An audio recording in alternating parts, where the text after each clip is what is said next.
ራስን የመግዛት ጥበብ። ለመሆኑ አንተ የራስህ ህይወት መሪ ነህ ወይስ የጊዜያዊ ስሜቶችህ ባሪያ? ሰነፍ ስሜትህ ተኛ ሲልህ የምተኛ፣ ስልክህ እኝ ሲልህ ሰዓታትን የምታባክን ከሆነ ለመሆኑ የትኛው ስኬት ላይ ልትደርስ ነው? ስማኝ፣ ህይወትህን እየመራህ ያለው አንተ ሳትሆን መጥፎ ልማዶችህ ናቸው።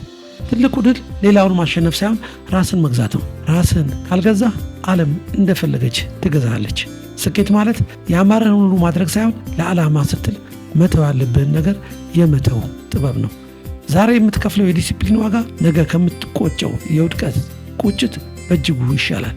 ሰነፍ ስሜት እንዲያዝህ አትፍቀድለት። ህመም ቢኖረውም እንኳን ማድረግ ያለብን ነገር አሁኑኑ ተነስተህ አድርግ። ስለዚህ አሁኑ ተነሳ። ያንን የምታባክነውን ሰዓት በአግባቡ ተጠቀምበት። ስሜት ሳይሆን አእምሮ እንዲመራ ፍቀድ። ዛሬውኑ ራስህን ለመግዛት ቃል ግባ።